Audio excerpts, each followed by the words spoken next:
Voilà. Donc, mais je vais reprendre juste avec, enfin, on va prendre petit à petit. Je vais commencer avec une seule image et rapidement refaire un détourage avant de revoir la superposition. Comme ça, ben, ça remet un petit peu l'histoire. Alors, ici, je repars de image. Donc, vous vous rappelez, c'est pas grave. Euh, Là, je pars sur image ici. Recherche image. Voilà, donc là, on voit qu'on est bien là. Et alors, je m'étais dit que j'allais rester quand même dans les pattes. Voilà. Pourquoi? Parce que je sais que ici, j'ai plus facile à trouver des trucs bien contrastés. Et donc, notamment, je crois que je vais prendre celle-ci. Vous voyez pourquoi? Parce qu'il y a le contour ici qui est bleu, qui est bien contrasté par rapport au bord de l'assiette qui est blanc. Mais comme ça, c'est plus facile pour bien montrer. Donc ici, enfin, j'avais vu aussi qu'il y avait une manière plus simple que d'enregistrer, de réinsérer à partir du document, tout en sachant que si vous voulez l'insérer plusieurs fois dans d'autres documents ou le réessayer dans d'autres exercices, alors il faudrait l'enregistrer. D'accord? Mais ici, on va aller à l'essentiel. Clic droit, copier l'image. Je viens dans Word ici, clic droit, coller, ou alors coller par ici. Ça va? Je rappelle que quand on colle, c'est bien avec la partie supérieure du bouton, parce que sinon en dessous, vous voyez qu'il vous propose des options, on ne sait pas forcément laquelle choisir. Ça va? Alors à partir d'ici, mais vous voyez au-dessus, je dois aller dans le ruban qui traite des images, mais pour l'instant, il n'est pas là. Pourquoi? Voilà, il faut d'abord que je clique dessus une fois pour le sélectionner en effet. Et donc ici, on voit que le ruban en question apparaît, format de l'image, et me voilà avec ce fameux ruban qui permet plein de choses. Donc dans un premier temps, nous, on va aller dans supprimer l'arrière-plan, enfin moi en tout cas, et puis après, j'irai dans habillage pour vous montrer un petit peu ce qu'il y a moyen de faire. Ça... Ouais, ouais. Ça va? Donc ici, j'ai l'image, je l'ai sélectionnée, supprimer l'arrière-plan, boum. Et vous voyez que ça va bien comme à chaque fois. Qu'est-ce qu'il faut que je fasse ici? Ben, que je descende là, donc en faisant un cliquer-glisser ici, pour inclure pardon, le bas de l'assiette. Donc vous voyez ici, je fais un cliquer-glisser. Regardez, si je fais ça, il va considérer que le blanc ici ne m'intéresse pas et donc il va le retirer. Je vous rappelle que tout ce qui est mauve, c'est ce qui va disparaître quand je vais valider. Ça va? Donc ici à droite, je vais faire ça. Hop, vous voyez que tout d'un coup, il rajoute ceci. Il me manque la fourchette, donc je vais bien aller jusqu'au bout. Voilà. Et tout d'un coup, vous voyez qu'au fur et à mesure en fait, il se base sur les tons. Il voit que j'ai inclus ici du blanc genre couleur d'ivoire. Et donc, il rajoute le blanc en couleur d'ivoire qu'il y avait par ici. D'accord? Il se base sur les tonalités de couleur. Voilà. Par contre, on voit ici, je vais zoomer avec contrôle roulette, on voit ici en dessous, vous voyez qu'il n'y a pas cette portion-là. Alors, qu'est-ce que je vais faire? Marquer les zones à conserver. Donc, j'appuie sur le bouton, vous voyez qu'il est enfoncé ici. D'accord? Et là, ça prend la forme d'un petit crayon et je vais cliquer hop, ici. Et vous voyez pourquoi est-ce qu'il ne l'avait pas pris? Parce que c'était un genre de gris. Vous voyez là? Et donc en cliquant dessus, hop, voilà. Et alors en cliquant là, je ne sais pas si vous avez vu, il a rajouté tout le gris qui allait jusque là. Donc de nouveau, quand vous cliquez, il se base sur les couleurs pour faire un genre. Il étend en fait la sélection, mais sur base des couleurs. Donc je continue ici, voilà. Et donc chaque fois, vous voyez, c'est des gris un petit peu différents. Bon. Si je voulais vraiment aller au bout des choses, il faudrait ici. Tout ça, c'est simplement parce que l'image n'est pas très contrastée sur cette zone-là. Vous voyez? Voilà. Mais bon, je ne vais pas passer ma vie là-dessus non plus. Vous avez l'idée générale. Ça va? Comment est-ce que je valide à partir de maintenant? Simplement en disant conserver les modifications ici. Toc. Donc je remonte, je reviens dans le format de l'image. Ici, regardez, je suis dans l'outil. Donc en fait, ici, cet outil-là, il n'est pas excessivement compliqué. J'ai ici marqué les zones à conserver. Simplement, j'appuie sur le bouton et je clique sur les zones où je veux rajouter. Vous voyez, si je voulais vraiment leur montrer, vous voyez au-dessus que c'est un petit peu denté. Pourquoi? Parce qu'il y a ce problème de couleur. Et donc, si je zoome, pardon, et que je veux rajouter, allez, cette petite zone-ci, je laisse marquer les zones à conserver. Donc, je clique dessus une fois. Vous voyez que l'outil est sélectionné. Là, il a la forme d'un crayon. Je viens ici vraiment mettre la pointe du crayon. Tout le monde le voit ou pas? Là, je clique une fois. Hop, il a rajouté. Vous voyez qu'il y a un petit plus qui apparaît. Et il n'y a plus le petit creux qui était là. Regardez, je vais le faire ici. Vous voyez qu'il y a un petit creux ici, là. Avec la pointe du crayon, clique. Je ne sais pas si vous voyez. Donc, il a rajouté des petits morceaux à chaque fois qu'il y a des petits problèmes de cet ordre-là. Ça va pour tout le monde? Quand c'est terminé, je pourrais dire, ben non, tous les réglages que j'ai faits, là en dessous, vous voyez, regardez, j'en refais un ici, j'en refais un là. Alors, regardez, voilà, je vais vous... Ah, flûte. Je voulais vous montrer quelque chose, mais il ne l'a pas fait. À un moment donné, si vous voulez, il risque de rajouter ailleurs, mais il ne l'a pas fait ici, une sélection qui ne m'intéresse pas. Et alors, il faudrait que je me serve de ça. Mais ici, sur cette image-là, il ne le fait pas. Ah. Ouais, il n'y a rien à faire. Ah, il veut. Voilà, ici, je ne sais pas si vous voyez, il y a une zone noire parce que j'ai cliqué un peu en dehors. Vous voyez ça ici? Oui. Et là, en fait, je devrais marquer les zones à supprimer. Bon, je leur montre. Mais pas tout à fait. Regardez, ici, j'ai cliqué un peu en dehors. Je sais pas, il y a certainement peut-être un délai entre ce que je vous montre et ce que vous voyez. Donc, c'est-à-dire que ici, j'ai cliqué dans la zone mauve pour rajouter une couleur. C'était un peu trop en dehors et résultat des courses, il m'a conservé une zone noire au lieu de la supprimer avec le filtre mauve. Est-ce que tout le monde comprend? Donc, à un moment donné, j'aimerais bien retirer ce que j'ai fait ici, retirer le noir, vous voyez? Donc là, marquer les zones à supprimer.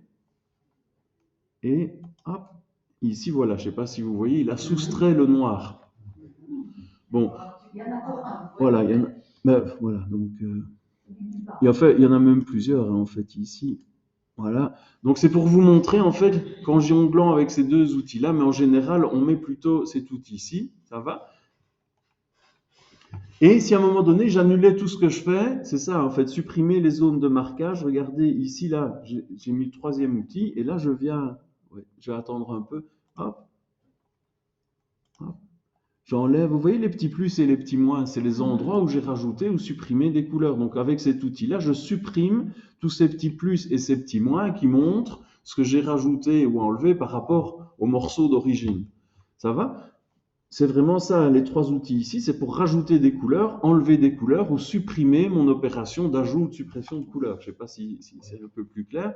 Alors, à un moment donné, quand je suis satisfait de ce que je viens de faire, c'est-à-dire mon détourage, d'accord, qu'il y a tout ça qui est appliqué, mais donc vous voyez que par rapport à la base, j'ai rajouté des couleurs ici, j'en ai rajouté là, j'en ai enlevé un petit peu ici. Donc à un moment donné, si je suis d'accord avec tout ça, qu'est-ce que je fais? Je conserve, non, ici tout est fait. Voilà, je conserve les modifications. Regardez, retenez plutôt que c'est un V vert, vous voyez, un V comme quand on corrige une interro, là, on dit ben, que tout ça est très correct. Hop, je valide. Je ne sais pas si ça y est. Ça va? Oui. Donc, en fait, ici, je suis toujours dans le format de l'image, mais je n'ai plus ces outils. Pourquoi? Parce que je ne suis plus dans l'outil supprimer l'arrière-plan. Si je voulais remodifier en me disant, tiens, regardez, il reste du noir là en bas à gauche, je ne vais pas le faire. Je pourrais revenir dans supprimer l'arrière-plan et vous voyez qu'en fait, tout a été mémorisé. Je ne sais pas si vous voyez, toutes les opérations ont été mémorisées. Ça va? Est-ce que c'est un peu plus clair? Oui. Donc, me voilà, oui, avec mon image détourée. Alors, comment est-ce que je vais redimensionner? Elle est un peu grande ici, donc je vais cliquer, glisser dans le coin. Ça va tout le monde? Redimensionner, vous attrapez une des poignées. Si vous voulez que l'image conserve les proportions, c'est-à-dire qu'elle reste, ben, ça dit bien ce que ça veut dire, bien proportionnée en hauteur et en largeur, je dois attraper une des poignées dans les coins. J'ai validé simplement avec le V en forme de verre. Oui. Ça va? Pardon? Oui, ben oui, je sais bien. Ouais. C'est parce que j'enregistre en plus. Donc, alors ici, ben, l'image, il y a du blanc au-dessus. Donc là, je pense que vous le voyez, on voit les poignées. L'assiette est en bas à droite. C'est en fait parce qu'il y a trop de blanc au-dessus, trop de blanc à gauche. Ça va? Donc ici, je vais là. Donc fini pour la partie gauche tant que maintenant. Je vais en haut à droite dans l'outil sur rogner. Rogner, ça veut dire c'est comme plonger. Je clique sur le haut du bouton et se rajoute sur mon image des gros traits noirs. Ça va probablement arriver.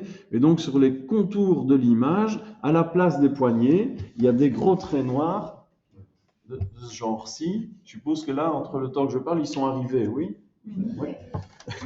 Et donc, regardez, c'est la même chose que si je redimensionne, sauf qu'au lieu de redimensionner, il fait un nouveau rectangle. Vous voyez, il va couper les zones que j'ai rognées finalement. Ça va? Et donc ici, la manière d'appliquer ça, c'est de recliquer sur le bouton pour dire on a fini de rogner. Tac. Voilà. Est-ce que c'est plus clair? Donc vous avez une image qui est à bonne dimension et pour laquelle j'ai rogné les contours. Ça va pour tout le monde? Oui. Notez au-dessus. Mais ici, c'est. Attendez, je vais revenir en arrière. Mais je leur montrerai. À la limite, je passerai parce que sinon, ça prend vraiment du temps sur l'enregistrement. Ça va être un peu longuet à regarder. Je leur montrerai chez chacun si besoin est. Ça va? Alors ici, ben, même chose. L'image, pardon, est toujours sélectionnée. Là, sur largeur en haut, je pourrais régler en centimètres précisément. Donc, au lieu d'utiliser les poignées, là, il est marqué 7,15 cm en haut. Ben, je pourrais dire, je fais 8 cm. Et puis je valide avec Enter, hop, et mon image fait pile 8 cm de large. Donc tout ce que j'explique en fait se trouve sur les rubans au-dessus, hein, d'accord? Même si vous ne voyez pas au moment où je le fais, par exemple ici, les paramètres de taille, ben, c'est dans le groupe d'outils taille qui se trouve sur mon ruban en haut, sur l'extrême droite, d'accord? Et là vous voyez qu'il y a rogné, hauteur, largeur.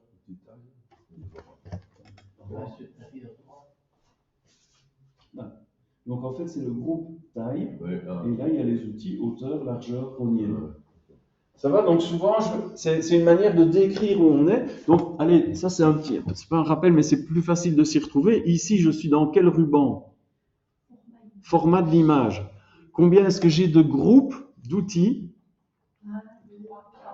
4. Quels sont-ils? Il y a ajuster, style d'image, organiser et taille. C'est intéressant pour vous de voir ça parce qu'en fait, quand vous cherchez un outil, par exemple ici, ben, je vous dis, on aimerait bien que ce soit plus grand, plus petit, qu'on aimerait bien le recouper, mais forcément, on parle plutôt de la taille de l'image. Dans quelques moments, on va voir comment on les superpose les uns par-dessus les autres. À votre avis, ce serait dans quel groupe? Dans ajuster, dans style d'image?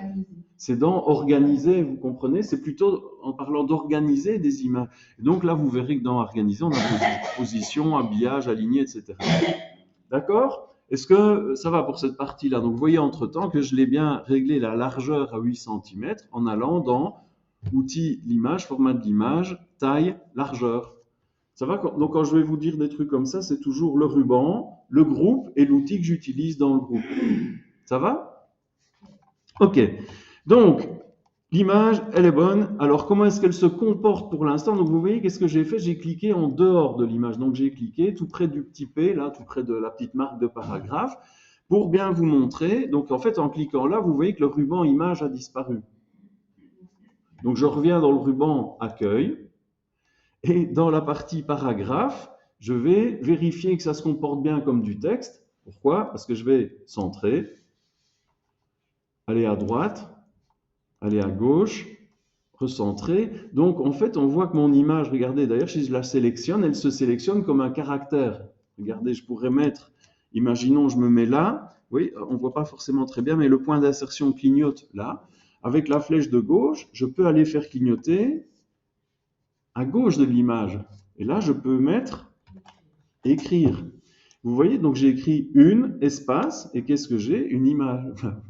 D'accord? Et puis, je peux aller après, espace, I-M-A-G-E. Et vous voyez qu'au fur et à mesure que j'ai écrit, ceci donc se comporte exactement comme un texte normal. D'accord? C'est ça qu'il faut bien comprendre. Donc, à la base, c'est ça. Alors, c'est bien parce que justement, si je veux avoir l'image qui est pile au milieu, ben, j'enlève le texte qui est devant, j'enlève le texte qui est derrière. Et c'est ça que je vous ai expliqué. On peut aller gauche, centrer, à droite. Et on sait également, au niveau de l'habillage, alors ici, regardez, si j'ai du texte ici, vous voyez que si je descends, c'est ce que je vous ai expliqué, si je mets ça dans le texte, on a quelque chose comme ça. Alors le texte que j'ai fait, vous pourrez l'utiliser aussi, je vais annuler avec CTRL Z, c'est quand on doit avoir du texte. Vous voyez, moi, pour vous montrer, j'ai besoin de texte rempli. Mais ça voudrait dire, vous savez que j'écris toujours. Alors, il y a un petit truc, ça porte un nom, ce genre de texte, qui est du pseudo-latin. Ça s'appelle du lorem ipsum. Vous mettez ça quand vous devez justement mettre du texte dans des cases pour les graphistes. Vous savez, quand ils doivent faire un site web ou des choses comme ça. Enfin, bref, regardez, là, j'ai envie de générer du texte. Mettons que je veux faire 10 paragraphes.